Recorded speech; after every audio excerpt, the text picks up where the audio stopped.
ಶ್ರೀ ಗುರುಭ್ಯೋ ನಮಃ. ನಮ್ಮ ಕಣ್ಣಿನ ಆರೋಗ್ಯ ಸರಿಯಾಗಿ ಇರಬೇಕು, ಸ್ಪೆಷಲಿ ಆಪರೇಷನ್ ಆದಮೇಲೆ ಸರಿಯಾಗಿ ರಿಕವರ್ ಆಗಬೇಕು ಅಂತಂದರೆ ಶ್ರೀ ಜಗನ್ನಾಥದಾಸರು ಬರೆದಂಥ ಹರಿಕಥಾಮೃತ ಸಾರ ಪಾರಾಯಣವನ್ನು ದಿನನಿತ್ಯ ಯಥಾಶಕ್ತಿ ಮಾಡಬೇಕು.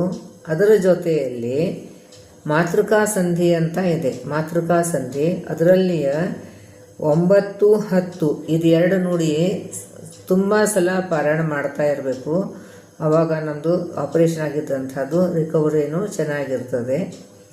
ಆಮೇಲೆ ಯಾರಿಗೆ ಹರಿಕಥಾಮಸಾರ ಅನ್ಲಿಕ್ಕೆ ಬರುವುದಿಲ್ಲವೋ ಅವರು ನನ್ನ ಯೂಟ್ಯೂಬ್ಗೆ ಹೋಗಿಬಿಟ್ಟು ಕಲಿಬೋದು. ಅಲ್ಲಿ ಯೂಟ್ಯೂಬ್ನಲ್ಲಿ ನಾನು ವಿಡಿಯೋಸ್ ಅಪ್ಲೋಡ್ ಮಾಡಿದ್ದೀನಿ.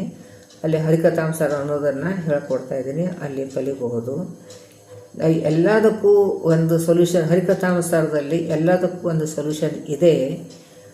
ಅದ್ರ ರೀತಿಯ ನಾವು ತಿಳ್ಕೊಂಡು ಸರಿಯಾಗಿ ಶ್ರದ್ಧಾ ಭಕ್ತಿ ಪೂರ್ವಕವಾಗಿ ಹರಿಕಥಾಮಸಾರ ಪಾರಾಯಣ ಮಾಡಿದರೆ ಎಲ್ಲದಕ್ಕೂ ಒಂದು ಪರಿಹಾರ ಇದೆ. ಎಲ್ಲರಿಗೂ ಕ್ಷೇಮ ಆಗಲಿ. ಜೈ ಶ್ರೀರಾಮ್, ಜೈ ಶ್ರೀರಾಮ್.